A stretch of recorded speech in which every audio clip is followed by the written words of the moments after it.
Uxío Noboneira dirixía o programa da Radio Televisión Española Versos a Medianoche.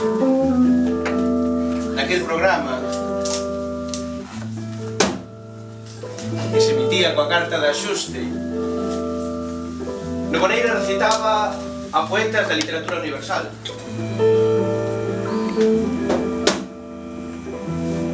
Esto non estaba programado, Sí. Tiña que pasar.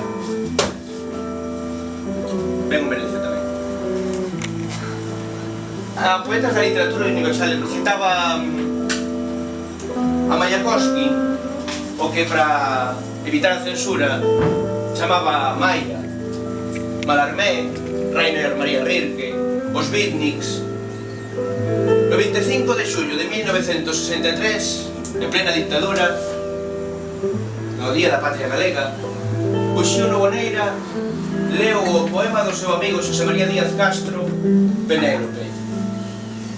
Un paso adiante e outro atrás, Galiza, e a tea dos teus sonhos non se move.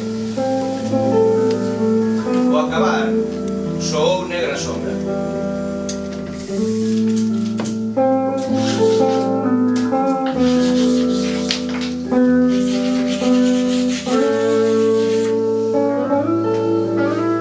Neste 2010,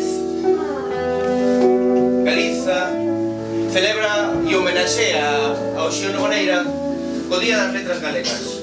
Nós quixemos xuntarnos a esta celebración con este espectáculo que chamamos O Asombro, e no que recitaremos poemas de Uxío Noboneira enlizados con fragmentos dunha entrevista que Emilio Araúxo fixo a Uxío no 1998 e que foi publicado baixo o título Dos soños teimosos.